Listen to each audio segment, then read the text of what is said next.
પ્રશ્નો એવા હોય, આમાં તમારામાંથી પણ આવા જ પ્રશ્નો હશે, એટલે આપણે કોમન આ ચર્ચા કરીએ છીએ કે ખાતર ભલામણ કરતાં વધારે નાખવા છતાં પણ ખાતરનો પ્રતિભાવ છોડ આપતો નથી, આવો પણ પ્રશ્ન છે.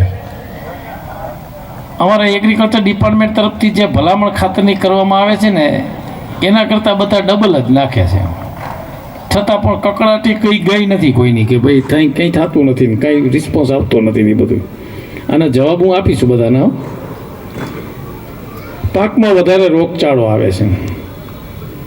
રોગચાળો તો પહેલાંય આવતો હતો ને અત્યારે આવે છે ને ભવિષ્યમાં પણ આવશે. પણ ઘણી વખત એવું લાગે છે કે આપણે રોગને આમંત્રણ આપતા હોય એવું લાગે છે. વધારે પડતી દવા છાંટવાથી જીવાતમાં પ્રતિકારક શક્તિ આવે અને એની જે વંશવેલો હોય, પ્રોજેની હોય, એ મજબૂત થઈને તમારી સામે આવે. એટલે વધારે પડતી દવાના છંટકાવ અને અતિરેક દવાઓ અને પછી ન જોતી દવા, ઘણી વખત 2-4 જાતની દવાઓ ભેગી કરીને છાંટતા હોય એવું મેં ઘણી જગ્યાએ જોયું છે કે હકીકતમાં એક દવાથી કામ ચાલતું હોય પણ 3 દવા મિક્સ કરવામાં આવે તો બાકીની 2 દવા હોય ને એની સામે પ્રતિકારક શક્તિ ડેવલપ થતી હોય છે. પછી જોઈએ તેટલું ઉત્પાદન નથી આવતું. ઉત્પાદનની અંદર આ વખતે મગફળીમાં તમે જુઓ ને તો 12 મણ મગફળીથી માંડીને 40 મણ સુધીના આંકડાઓ અમારી સામે આવ્યા છે બધાય. હવે વાતાવરણનો વાંક ન કાઢી શકો, કારણ કે બાજુમાં ખેતર હોય, એક જણાને 12 મણ કપાસ મગફળી થાય અને એકને 40 થાય તો વાતાવરણ તો બેને સમાન મળ્યું છે, પણ ક્યાંક સારવારમાં મિસ્ટેક રહી છે તો જ આવું બન્યું હોય છે. અને વિશેષમાં પાક સંબંધિત ઘણા બધા પ્રશ્નો બધા અત્યારે બહુ આવે છે બધા. હવે આવી પરિસ્થિતિ હોય, આવા આપણા બધા પ્રશ્નો છે.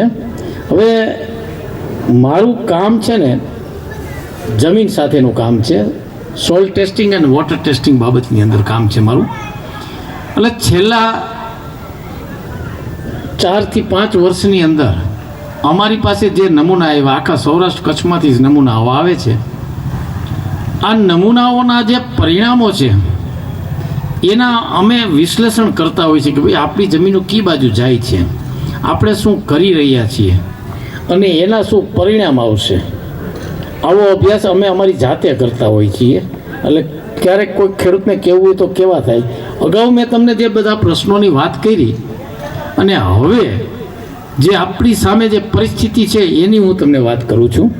તો તમે જોજો, તમે અમારી લેબોરેટરીમાં એક પહેલું પેરામીટર પીએચ અમે માપતા હોઈએ છીએ. પીએચ, હવે આ પીએચમાં ટોટલ છેલ્લા 4 વર્ષના 13,680 નમૂનાઓ અમે ચેક કર્યા. એમાં 69%, 70 સમજો ને, એવા નમૂના હતા કે જેનો પીએચ આંક 8.2 નીચે હતો. એટલે 8.2 છે ને એથી ઉપર જાય ને એ પરિસ્થિતિ ત્યાંથી ડેન્જર પોઈન્ટ ચાલુ થાય છે. એટલે ખાતરની અસર, લભ્યતા ઓછી થઈ જાય. એ એનું પરિમાણ તમે સમજો. બહુ ટેકનિકલ કદાચ નહીં સમજાય તો આટલું યાદ રાખો કે પીએચ આંક 8.2 થી નીચે આપણે હોવો જોઈએ. 31% નમૂના એવા હતા કે જેનો પીએચ આંક 8.2 ઉપર હતો. 31% જમીન. એટલે 31% જમીન બીમાર અત્યારની સંજોગોમાં છે. હજી આ આગળ ચાલે છે. 31માંથી 50 કદાચ થઈ શકે. સમજ્યા તમે?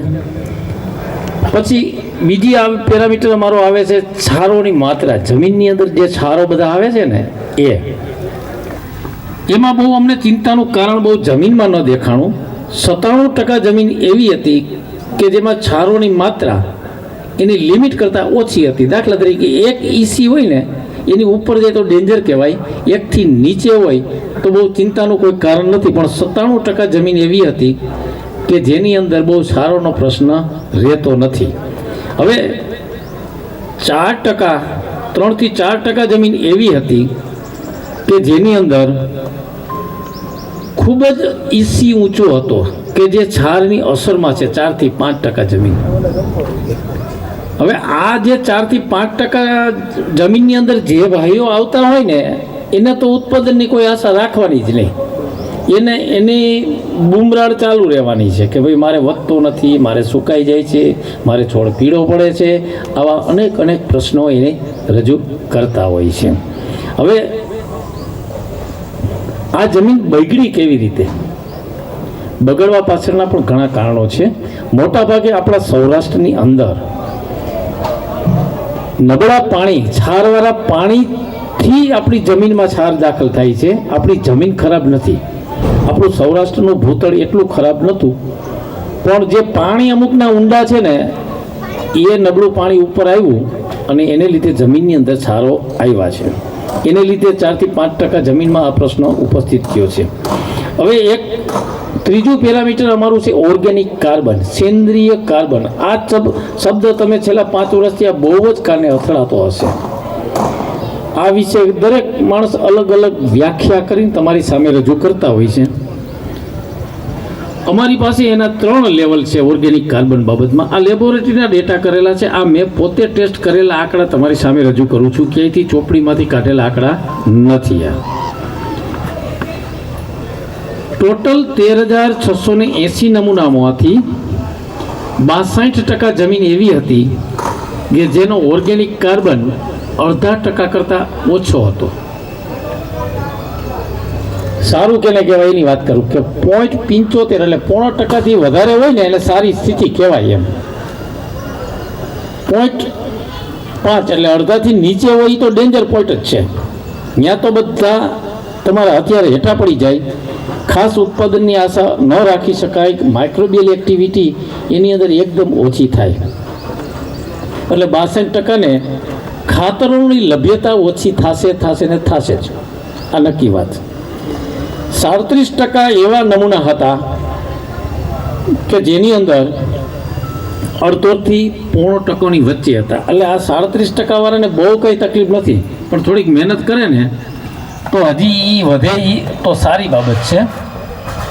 અને 0.27 એટલે 1 કરતાં પણ ઓછા ટકાના સેમ્પલ એવા હતા કે જેનો ઓર્ગેનિક કાર્બન 0.75થી વધારે હતો. એટલે બહુ નેગ્લિજિબલ. એટલે આપણે છે ને 62% લોકોની જમીન છે ને બહુ જ બીમાર છે. આ પરિસ્થિતિ અટકવાની નથી, હજી વધી રહી છે. એટલે આપણે આજે જાગૃત થઈ જવી જોઈએ. આજે ઘણી બધી ચર્ચાઓ બધાએ કરી, ઘણા બેક્ટેરિયાઓના નામ દીધા, ઘણી બધી પ્રોબ્લેમ તમારી સામે રજૂ, પણ પ્રશ્નનો મૂળ છે ને અહીંયા છે આપણે. બરાબર છે. હવે એક અવેલેબલ પોટાશ લભ્યતા, પોટાશની લભ્યતા, આ તત્વ વિશે કોઈ દિવસ એગ્રીકલ્ચર સાયન્ટિસ્ટોએ ખાસ ચિંતા નથી કરી. બરાબર છે ને સાહેબ? પોટાશ બાબતમાં કોઈએ ચિંતા નથી કરી અને હું જ નહોતો કરતો. અમે એક જ કેસેટ વગાડતા હતા કે આપણી સૌરાષ્ટ્રની જમીનની અંદર પોટાશનું પ્રમાણ ખૂબ જ સારું છે, એટલે આપણે પોટાશની ચિંતા હવે નથી કરવાની. પણ અમારા આંકડા અમે જોયા ને તો અમને થોડાક રિઝલ્ટ થોડાક આમ જુદા પ્રકારના લઈ ગયા. તો તમારે પણ આની ચિંતા કરવાની છે. ટોટલ મેં નમૂના કીધા 13,680. એમાંથી 12% જમીન એવી હતી કે જેમાં પોટાશનું લેવલ 150 કિલો પ્રતિ હેક્ટરથી નીચે હતું. 150થી નીચે જાય ને તો છોડો ખેતરમાં ઊભો ના રહીએ કે આમ પડી જાય, ધાડ દેરાનો કાં બેવડો વળી જાય. 12% લોકોની કકરાટી કોઈ ખૂટવાની જ નથી. બોલો, એ ગમે એ છાંટી લે. બરાબર છે. પાછું તકલીફ એ છે, મારી પાસે આ ઘણી બધી જમીનો સુધારણા હેઠળ આવે છે કે 150 વાળાને મારે 300 તો લઈ જવા જ પડશે, કારણ કે 300 એ લિમિટ છે. કોઈ પણ ખેતીમાં 300 કિલો પોટાશ પ્રતિ હેક્ટર જોઈને તો જ તમને ઉત્પાદન પૂરું મળે અને તો જ એની ગુણવત્તા મળે. પોટાશનું મુખ્ય કામ છે છોડની રોગ પ્રતિકારક શક્તિ વધારવી અને જે ઉત્પાદન આવે છે એની ગુણવત્તા લેવાની. આ 2 મુખ્ય કારણ છે. હવે તકલીફ એ છે કે 12% લોકો, 12% જમીન એવી છે કે જેની અંદર આ બધા પ્રશ્નો છે જ. હવે હું ધારું કે મારે એને 12% 150થી 300 લઈ જવા છે, તો મિનિમમ 4 વર્ષ સુધી મહેનત કરું ને ત્યારે એ 300 એ પહોંચે, કંઈક ના પણ પહોંચે. જો મને સૂક્ષ્મ જીવાણુ સપોર્ટ ના આપે તો 300 એ ના જ પહોંચે. આવા અમારી પાસે અનેક ખેતરો છે કે જેમાં અમે 4-5 વર્ષથી મહેનત કરી છે, પણ એ 150 વાળું માન 200 હવા 200 એ પહોંચ્યું છે, હજી 300 એ તો પહોંચ્યું જ નથી. એટલે એ કેસ આઈસીયુમાં છે, એ દર્દી આઈસીયુમાં છે, ઇન્જેક્શન મારી છીએ અને ઉત્પાદન લઈ છીએ, પણ હજી બી સેફ અમે નથી. બરાબર છે. હવે બીજો પોઈન્ટ, 150 થી 300 કિલોની વચ્ચે આ પણ બીમાર છે, પથારીમાં જ પડ્યા છે, એવા 31% ખેતર છે કે જેની અંદર માન ઉત્પાદન આવે છે. કંઈ એક વળી કુદરત ફેવરમાં આવી જાય ને તો એ 20 મણ માંડવી થઈ જાય કે 30 મણ માંડવી થઈ જાય, બાકી એ પણ બીમાર છે. એટલે તમે 31 અને 12 ભેગું કરો ને તો 43% થયા. તો 43% જમીનમાં પોટાશની બાબતમાં ચિંતા કરાવી પરિસ્થિતિ છે. આપણે જાગવું જોઈએ ને ભાઈ, જાગ્યા વગર તો નહીં ચાલે. હવે 57% જમીન એવી હતી કે જેની અંદર પોટાશ 300 થી ઉપર છે.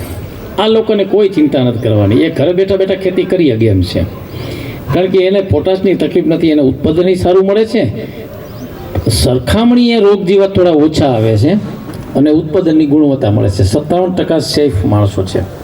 તો તમે આ ત્રણમાંથી કી પેરામીટરમાં આવો એ તમારે વિચારવાનું છે, જમીન ચકાસણી કરાવજો.